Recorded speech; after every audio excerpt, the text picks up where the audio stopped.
Hey, good morning, everyone. How's it going? Happy Tuesday. Happy Tuesday. It is Tuesday, right? Yeah. Oh, you know what? Hang on one sec. Sorry. All right. Let's see. Nancy voted. Good for you, Nancy. Way to go. All right, everybody. So that's the big thing today is there's, the whole election thing, and that's probably gonna put some news into the market and cause the market to be sort of up and down, shaky. Who knows? That's just it. Who knows? So I would just throw a lot of caution out there today. Mind your stops really, really well. Take profits into strength or weakness, depending on whether you have long charts or short charts. That's going to be the key right there. So I've got Apple up here. Apple, really, I'm focused more on the short side of Apple. We were short, and I closed it out yesterday because it crossed over my stop line here of 138.25. Took a small loss. It's starting to move up here, so what I'm going to be doing is I'm going to be watching for a better entry up into here. Admittedly, this might not have been the best entry down in here, so we're going to attack this thing again when the time comes. Now, let's just say, as an example, Apple decides it wants to be bullish. Whoops, there we go. I can't necessarily predict what we're going to do here exactly down the road. Right now, I am bearish because we're below the T-line. T-line's below the trend indicator. But what if we do try to climb up? Then we will look at Apple to the long side, and we'll use the simple technique of a rise and a pullback, what we call a PBO, maybe below the highest high in the past 5 days, or a simple 3/8 trap. Pretty easy, pretty easy. Okay, let's take a look at some trade ideas today. Let's take a look at EGHT. I like what EGHT is doing. So if there's somebody out there shopping for a $4 chart, and I don't mean that there's anything wrong with that. I just know that there's a lot of folks that can't buy $100 charts, and you do search around for $4 charts. This just might be one of them right here. So far, EGHT has put in a very nice bottom here. Let me get my little tools out, turn this into a pin. So I look at EGHT. That's not a pin. There we go. I see a nice little low right back here, and then I see a lower low here, and then I see a rise and a pullback for a higher low to this right in here, and that gives us that inverted head and shoulders type trade there, which an inverted head and shoulders is a reversal pattern. So that's all a reversal pattern right there, and you can see so far the chart has reversed. So what I'm going to do is put a line right here at the top of that, the point or the W up there. Here, let's take a look at that. Here's the W. Here's the high to a low, to a high, to a low. And now that makes that also a bullish W pattern. Alrighty. So here we've broken out. We've come back. We've tested the trend indicator. That's the green dots right in there. And looking pretty sharp pre-market. That's the why this is colored different. It's pre-market. When the market starts up, this will go away. I'll click a button so I'm not looking at pre-market. And then this will go away and be a normal candle. What I'm looking for targets to the upside is for 40, 365 or 465 or 470, and then 380 up here. It can certainly go higher, but as a swing trader, I'm simply looking for swings. Take profits into strength is what I'm looking at. You know, I forgot to talk about the SPY. Let's go back to that real quick. So the SPY yesterday cleared the trend indicator. You can see our linear regression of the trend indicator is trending up. Yesterday over the trend indicator, yesterday over the T-line, and today we're over the trend indicator, and it appears that we're over the T-line as well. The big hump for today will be to get over this 383.40 area, and then maybe we can attack 492, 493 up there. Please, please, please keep in mind that today could be a little bit shaky. Swing. It could even be where we swing big directions one way. Chasing is probably something I really, really don't want to do. As I mentioned yesterday, I think trading news events should be left for very special people. I don't think news events are for struggling or new traders. I honestly don't think news events are even that great for seasoned traders. They are meant for special people. I'm not, I hope everyone takes that with a grain of salt in how I'm saying it. What I see on news events is there's a news event and here's what happens, boom, news event. So, not everybody. Those folks that are just determined to chase news events, they get into that news event and they just think they just cut into a great big old hunk of meat right there, and they're going to make a whole lot of money. And then after the news event settles down, like 5 minutes maybe, or the end of the day, or tomorrow morning, here's what happens.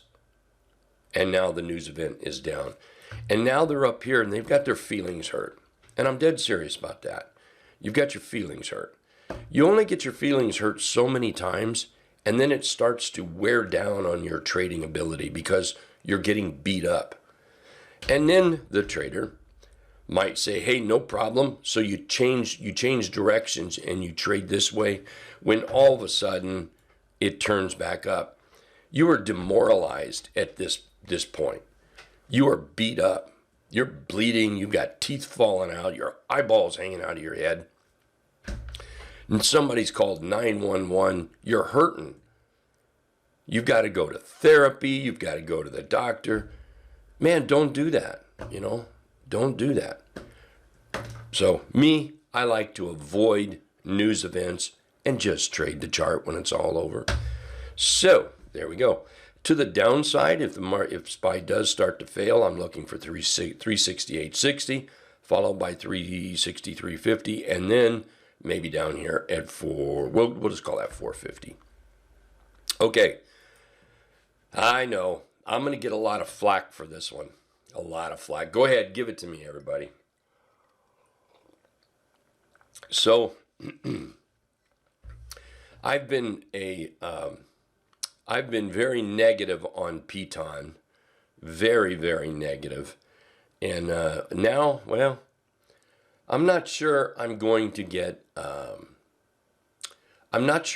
super positive on PTON, not just yet, but I can't not see the chart. I can't unsee the chart when I see it.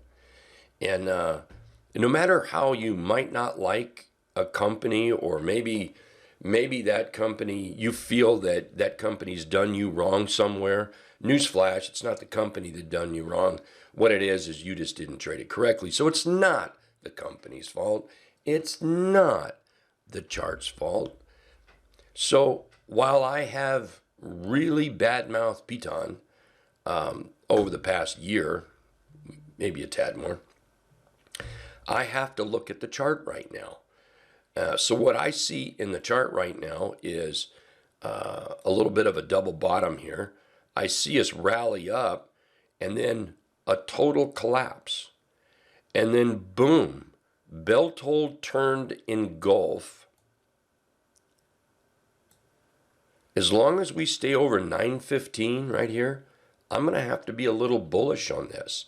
At the moment, we're putting a 3-bar pop out of the box setup in here.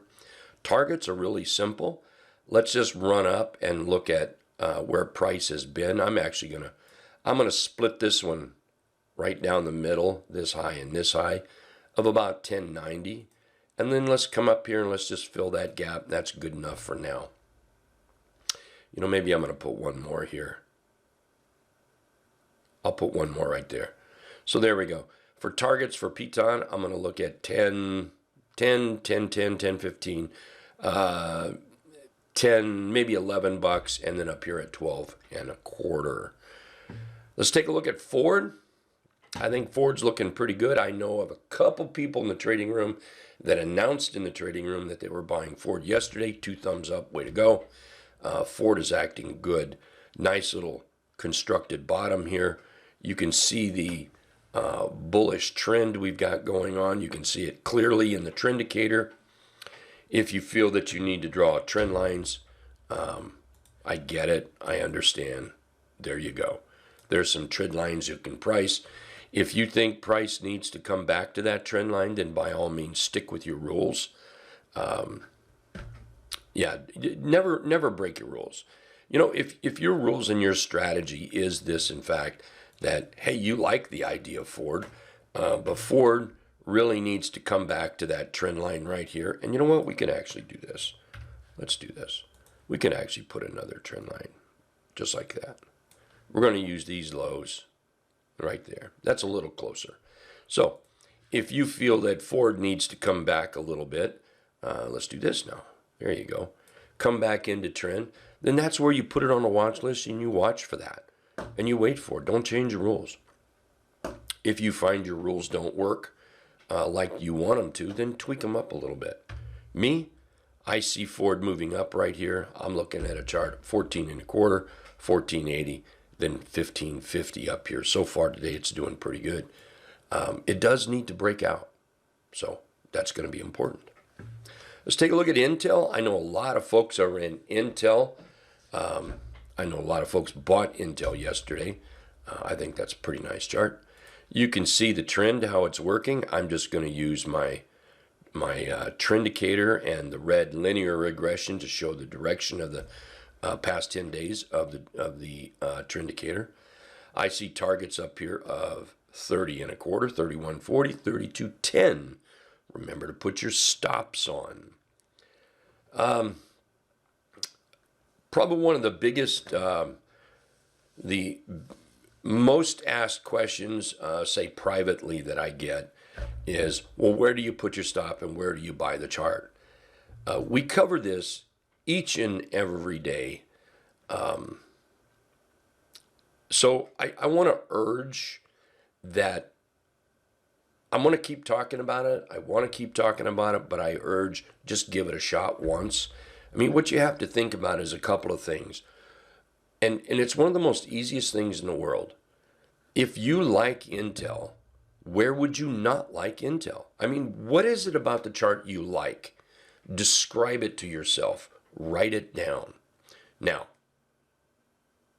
once you establish why you like it, you should, in that statement, if you look at your statement that you wrote why you like it, you should see in there why you wouldn't like it or where you wouldn't like it. So for instance, I like Intel because it's trending. I like Intel because it popped up. I like Intel because it pulled back for a PBO. I liked Intel because it's a 3/8 trap. Let's talk about entry. That's my entry. I want to explain something to everybody about the 3/8 trap entry. If this right here is the 3/8 trap, in other words, the T-line runs like this, and the 3 EMA runs like this. I'm going to make that a little bit flatter maybe. The 3 EMA runs like this. That is the entry. It does not matter to me whether I buy it right here or right here. Doesn't matter. We can't needle everything. We can't be perfect on everything, and anytime we try to do that, you're going to blow it. So, to me, an entry is about an area. We're in that area. Yesterday, we were in that area. The day before, we were in that area. Okay? Targets 30 and a quarter, 31.40, 32.10. Let's take a look at QUST. Another one of these charts for somebody looking for a lower priced chart. Pre-market, you can see it's down a little bit. I'm not too worried about that. It was down over here too. Anytime we put charts on the watch list like we are today, They're not meant to run out by the first 5 minutes of the morning. They're not meant to be panicked if you don't get into it, because I look at charts where I see some upside potential. That means we just have to wait till the setup is set up. Now, I think this is set up. Do I think it's an entry right here at this moment? No, I don't. So I'm going to wait for an entry. I'm going to wait for a 3/8 strap. I'm going to wait for a bullish candle. Hint, bullish candle. This is not a bullish candle. So we might even wait for a breakout. That's very possible. Targets up here. Oh, how about we do something like that? There we go. We can see how the trend is working out just fine right there. The trend indicator is trending. The trend indicator is red. You can see the linear regression showing the 10-day average of the trend indicator moving up. You can see a chart pattern in here. You can see the rise and you can see the pullback. And right now it's just sort of chopping around in there. So I think this QUST, for somebody looking for about a $1.50 chart, just might be one you're looking for. Let's look at ACB. This is the last chart, another one setting up. A lot of these charts, go back and look at that downtrend. You can see how the downtrend has broken. Look for some sort of construction on the underneath side of that downtrend. Low, high, higher low, higher high. There we go. You can see the trend indicator is trending. The 10-day linear regression is showing the trend of the trend indicator. And now we're putting in a little bit of a flag right here. Pretty simple. Pretty simple. All righty, everybody. Hey, I want to thank you all for being here. I absolutely, absolutely appreciate it. Let me check something here. Oops, did I do something different here? Oh, OUST, not QUST. I think I said QUST. Sorry about that. OUST.